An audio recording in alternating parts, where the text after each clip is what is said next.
We join Lara, who is slowly succumbing to exposure in the Siberian wilderness. Eventually, she finds 3 pieces of wood and a bit of dead deer, which is enough to craft a pretty decent hut and start a fire. She uses the leftovers to build an impressive starter bow. We also try out some different costumes, since I bought the Game of the Year edition. This one gets me more craft. In next to no time, we are good to go. Actually, wait, there's a big fuck off bear that Lara needs to kill to proceed. The bear kicks the ever-living shit out of our protagonist until she has another flashback. This time, it's Lara as a child climbing all over her dad's stuff. Her dad introduces her to his tomb raiding addiction. Back to reality. Lara is a bit banged up and needs to sit down. We get yet another flashback to Lara's dad. He seems to be coming down hard from his tomb raiding addiction.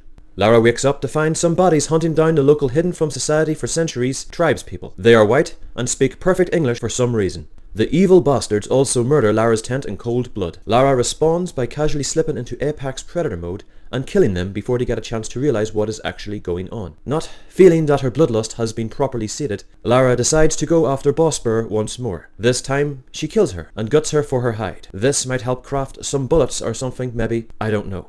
Lara then stealthily navigates the local ice cave, casually wades through some sub-zero water. She also takes a small moment to raid an ancient ship frozen on a waterfall of ice, as you do. Eventually, she comes out the other side and meets Sophia, the local hidden from society for centuries yet somehow attractive by our Hollywood standards tribeswoman. She also speaks really good English because of course she does. Lara tries to make friends. She's like, "Nice bow. Is that a Black Widow custom? Mine's made from like twigs and shit I found on the ground." New girl is flattered, but does not want to be Facebook friends just yet. She then Batmans the fuck right out of there. Lara sneaks into the local secret abandoned Soviet base, kills the local alcoholic and steals his whiskey, and then uses it to distract the 2 most incompetent henchmen ever. We get yet another glimpse of end-level boss Helicopter. Lara continues to expertly stalk and brutally end a squad of highly trained mercenaries. Zippy zips into the next section, finds a gun, and immediately applies it to the 2 guys torturing one of the secret tribesmen. Tribesman dies before helping Lara advance the plot in any meaningful way. Lara is nonplussed. Lara spies on main baddie Constantine conducting a HR disciplinary meeting with one of his minions who failed him. He gives everyone a reminder of Evil HQ's policy regarding failure and then leaves for dinner. Lara kills everyone and puts No Eyes Terry out of his misery. She also robs him blind. Lara spends the next 5 minutes blowing out a door, making the first henchman look like an idiot, shooting his buddy who hung back, and then blowing up the conveniently placed red barrel to confirm the kill. She also takes the time to rapidly learn some Russian.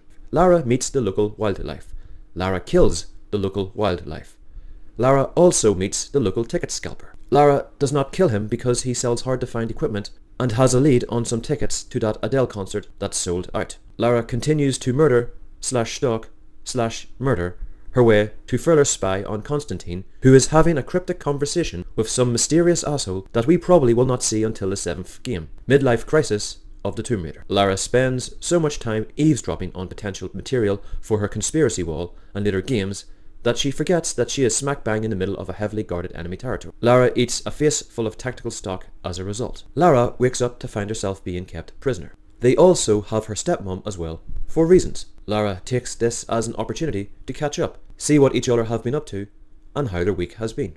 Constantine turns up with a garrote wire and immediately starts to strangle Lara's stepmom right in front of her, unless she tells him where the MacGuffin is. Lara does not say anything because A, she does not have a clue what he's talking about, and B, it's only her stepmom, so no big loss really. Turns out that the attempt to strangle Lara's stepmom in front of her was all part of an elaborate ruse to trick Lara into spilling her secrets, and that her stepmom is actually an evil stepmom who has been secretly working for the bad guys, and furthermore, top asshole Constantine is actually her brother, and that him fake strangling her stepmom was just some prank to confuse Lara for larks. Lara goes from angry, confused, back to angry, confused, and then levels up to outright livid. Constantine decides to give her a slap just to cement how much of a dick he is. Lara maintains her livid posture regardless. Lara's evil stepmom gives her the standard "why I'm evil" monologue. Lara tells her to go and vigorously copulate with herself. Lara's evil stepmom continues her evil monologue regardless, explaining that her dad was an absolute space cadet and that she has the mentality of a 12-year-old and that she knows nothing about how things work in the real world for normal people. Lara proves how mature she is by openly spitting in her face. Constantine ups the ante from a slap in the face to a kick in the chest. Lara's evil stepmom is like, "Don't kill her, let's just ground her forever or until she stops being such a spanner." They throw her petulant ass